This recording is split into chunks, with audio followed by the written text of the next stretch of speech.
इंसान उसके बाद फिर वैसा नहीं रह जाता। इसलिए नहीं कि वो तकलीफ दे है, बल्कि इसलिए कि वो इतनी सच्ची होती है कि सारे मुखौटे उतार फेंकते हैं। प्राकृतिक प्रभाव, किसी चीज के जमीन पर गिरने की आवाज, शायद पत्थर का एक टुकड़ा।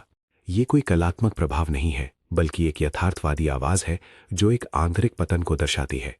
एक दिन हिंदुस्तान के एक नौजवान ने महसूस किया कि जिस दीवार के पीछे उसने पूरी उम्र गुजार दी, वो उसे महफूज रखने वाली दीवार नहीं थी, बल्कि वो दीवार उसे सच्चाई से छिपा रही थी। सांस, कपड़े के खिंचने की आवाज, जैसे कोई पर्दा उस मंजर से हट गया हो जो छिपा हुआ था। ये कहानी महज बदलाव की नहीं है, ये मुकाबला करने की है। हर चीज का मुकाबला, परिवार, धर्म, यादें, डर, लेकिन सबसे पहले खुद का मुकाबला। एक तेज और अचानक चुप्पी, जैसे वक्त आधे सेकंड के लिए रुक गया हो। ना नाम सजाए गए हैं, ना घटनाएं घड़ी गई हैं, ना कोई काल्पनिक बहादुरी है। बस एक आदमी, एक सफर और एक हकीकत जिसने उसकी जिंदगी को जड़ों से हिला दिया। ये उस आदमी की कहानी नहीं है जिसने इस्लाम को पाया, बल्कि ये उस इस्लाम की कहानी है जिसने एक ऐसे आदमी को पाया जिसकी किसी ने उम्मीद नहीं की थी। कथावाचक, मोहम्मद उमर राव का जन्म एक रूढ़िवादी ब्राह्मण परिवार में हुआ था। मां शिक्षिका, पिता कपड़ा इंजीनियर। एक मध्यम वर्ग का परिवार, लेकिन पुरानी मान्यताओं पर वैचारिक रूप से पूरी तरह बंद था। पन्ने पलटने की आवाज, जो घर पर धार्मिक शिक्षा को दर्शाती है। उन्होंने अपने मामा के घर में अपना अकीदा सीखा तो वो एक प्रतिबद्ध रूढ़िवादी हिंदू बन गए। वो इस्लाम को सिर्फ एक ही नजरिए से जानते थे, नफरत। उनकी नफरत महज सैद्धांतिक नहीं थी। वो किसी भी सार्वजनिक समारोह में संगीत के स्पीकर की आवाज तेज कर देते थे, सिर्फ इसलिए ताकि उनके कान अजान ना सुन सके। वो अपने परिवार में प्रिय थे क्योंकि वो धार्मिक थे। वे उन्हें प्रोत्साहित करते थे और उनके धार्मिक होने पर गर्व महसूस करते थे। वो अपना पूरा जीवन एक बंद दायरे में जीते थे। इबादत, रस्में, मंदिरों के दर्शन और मुसलमानों के प्रति गहरी नफरत।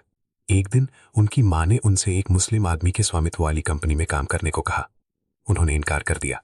उन्होंने कड़ी आपत्ति जताई, उस सब की वजह से जिसकी उन्हें तालीम मिली थी। फिर कदमों की धीमी आवाज सुनाई देती है। उन्होंने अपने माता पिता को राजी करने के लिए वइज़ा क़ील लहुम इत्तबिऊ मा अंज़लल्लाहु क़ालू बल नत्तबिउ मा अल्फ़ैना अलैहि आबाअना। ये आयत उस सवाल का जवाब थी जो उन्होंने कुछ ही घंटे पहले पूछा था, और ये उनके दिल में तीर की तरह उतर गई। उन्होंने धीरे धीरे मूर्तियों की पूजा बंद कर दी और चुपके से नमाज पढ़ना शुरू कर दिया, और सच्चे ईमान की यात्रा शुरू हो गई। परिवार ने उनका रास्ता रोका, उनका स्वागत नहीं किया गया। वो वहां रह नहीं सकते थे।